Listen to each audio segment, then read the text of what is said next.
familia? ¿Cómo estáis? Bueno, otro día más aquí estamos analizando qué ha pasado en los mercados financieros esta semana.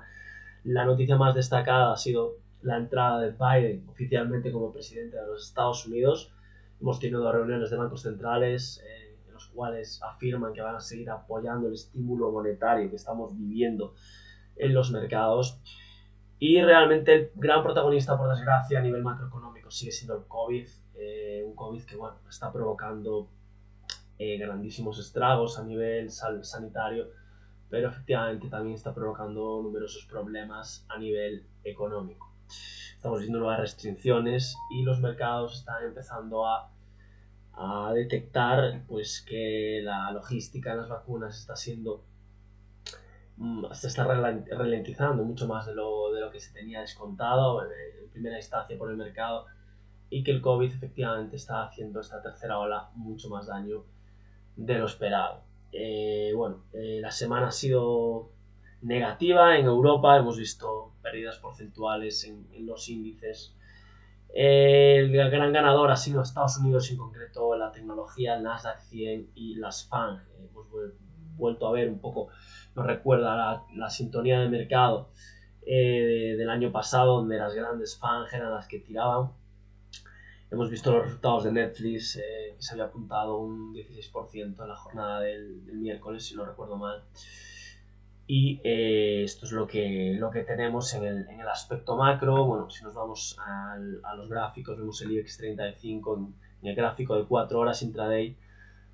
Hemos roto la primera zona, el IBEX se ha ido a buscar la zona de los 8.000 puntos, y desde aquí cabría esperar algún tipo de rebote que podría llegar hasta esta zona, o podría quedarse por el camino, depende de la fortaleza también a la baja, del movimiento bajista que tenga el mercado, ¿no?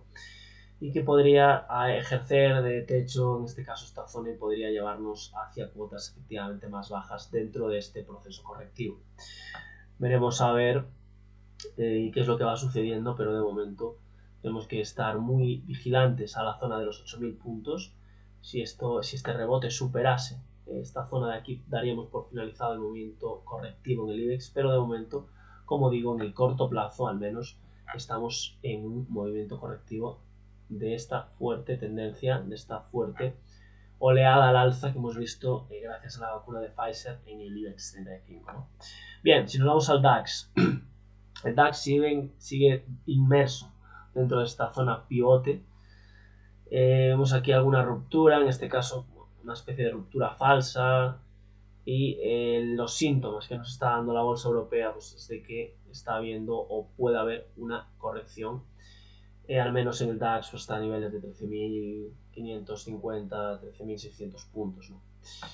Una vez ahí, pues bueno, un escenario parecido al del IBEX, podríamos esperar algún rebote, quizás veamos algún tipo de rebote, algún tipo de movimiento al alza, buscando esta anterior zona de suelos en este caso, y a partir de ahí pues podemos ver un movimiento al alza que se puede dirigir perfectamente a los 13.000 puntos, unos 13.000 puntos que a priori pues parece que son una atractiva zona en la bolsa europea para posicionarse largo en este caso, ¿no?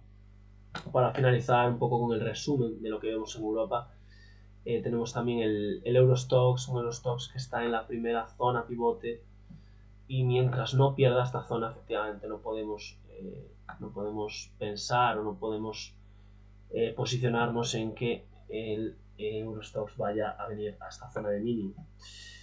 Mientras esté por encima, pues el recorrido parece ser al alza pues bastante limitado. Esta zona es la principal zona ahora mismo en el corto plazo, obviamente, de resistencia en Eurostoxx, y por abajo la zona clarísima de soporte, que de perderlo efectivamente podría llevarnos hacia cuotas en torno pues a los 3.500 puntos. Bien, Estados Unidos, tenemos el SP500, muy buenas noticias para los que hayan seguido la estructura triangular en el SP500, una estructura que nos llevaba a cuotas en torno a los 3.850, 3.900 puntos, y que a nuestro entender ha llegado al objetivo ya estos 3.865 y desde ahí ha corregido. Si ampliamos un poco el gráfico, vemos que se ha frenado este movimiento correctivo en la primera zona de soporte y de momento pues con la bolsa americana no hay ningún motivo, ninguna razón para que nuestro posicionamiento, nuestro pensamiento sea bajista mientras no empecemos a perder zonas de soportes. En el Nasdaq, bueno, en el Nasdaq tenemos también una proyección al alza, esta vez no se ha cumplido aún todavía, y tenemos aquí en estos momentos el índice más fuerte, otra vez más, y de momento pues no hay ningún síntoma ni de debilidad ni de que tengamos que asustarnos por nada de momento en el Nasdaq 100, como digo. Pues bueno, si el proceso correctivo sigue en la bolsa europea y se contagia también a la bolsa estadounidense, pues es probable que veamos en el Nasdaq correcciones principalmente ya a este primer nivel y que pueden llegar a ampliarse hacia niveles efectivamente más bajos, ¿no? Si nos vamos a los activos refugio, vemos en este caso el oro. Y bueno, el oro es un activo realmente difícil de analizar. Es un activo que suele dar bastante bandazos, pero sí que podemos determinar ciertas zonas pivote, ciertas zonas donde sí es efectivamente podemos tener un control sobre el gráfico, ¿no? Vemos esta zona de los en torno a los 1960 puntos, una zona de fuerte resistencia en el oro. De superarla, efectivamente podríamos ver el oro en máximos históricos o yéndose a la zona de máximos, y de perder esta zona actual en la que estamos con claridad, y en concreto esta zona pivote de aquí, podríamos ver otra vez el oro en esta zona de aquí, correspondería a la corrección del 61,8% FIBO, lo cual parecería a priori una opción de compra muy interesante en el oro debido a las expectativas de inflación que pueda haber, debido a la impresión masiva de billetes, bueno, cosas que probablemente habréis oído en otros lados o que yo llevo repitiendo durante meses, ¿no?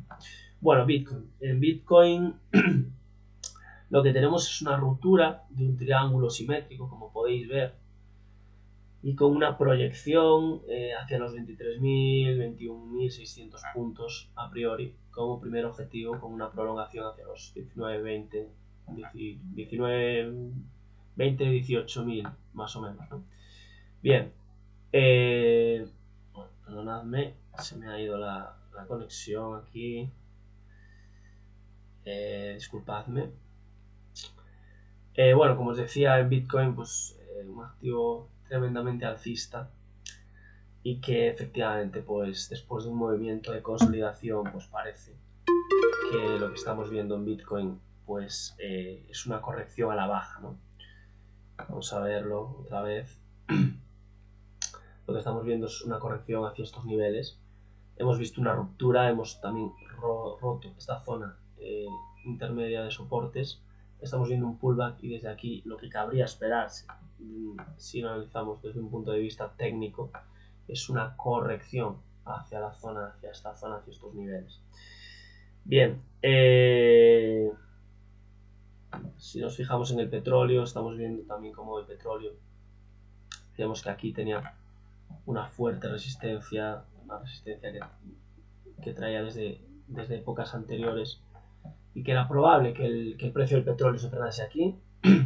Efectivamente, se está frenando y a vigilar tenemos que tener en cuenta esta zona de soporte de aquí, que de perderse, en el caso del petróleo, pues nos haría rotar hacia cuotas más bajas, hacia cuotas, si ponemos un retroceso de Fibonacci desde la zona de mínimos, veremos que el petróleo podría irse en primera instancia hacia la zona de los 49,5, incluso 46,5, ¿no? Toda esta zona en el petróleo pues parece una zona de corrección bastante interesante, ¿no? desde el punto de vista técnico. Bien, siempre que se pierda efectivamente esta zona de soporte que tenemos aquí delimitada en el corto plazo. Y para terminar, bueno, con Forex, bueno, unos activos uno de los más seguidos, el euro contra el dólar. Fijaros que ha roto después de este movimiento correctivo en cuña, la ha roto al alza. y ahora se está chocando efectivamente con la media móvil de 200 sesiones que está frenando esta corrección. Una corrección que podría incluso traernos este movimiento a la baja hacia toda esta zona. Fijaros esta importante zona de control, esta zona pivote en el euro contra el dólar, y a partir de ahí pues efectivamente la visión más que parece a priori más interesante sería desde aquí un posicionamiento al alza buscando las cuotas de 1.25, que son los objetivos que anteriormente habíamos planteado, ¿no? Bien, para finalizar, en la libra contra el dólar, en la libra pues bueno, seguimos dentro de este canal alcista, estoy posicionado en la libra, a favor de la libra, y sin ningún aspecto de debilidad por el momento, mientras el gráfico no pierda esta zona, los 1.34, toda esta zona de aquí, pues efectivamente no hay señales de debilidad en la libra. Bueno, esta ha sido un poco lo que ha pasado la semana a nivel técnico. Tenemos una cierta visión de los niveles que hay que vigilar, de lo que puede ir haciendo el mercado, y a partir de ahí veremos cómo va relacionando el mismo para tomar nuestros posicionamientos o ajustar las posiciones que tenemos ya puestas. Bueno, muy buen trading, buen fin de semana a todos y nos vemos en el siguiente vídeo.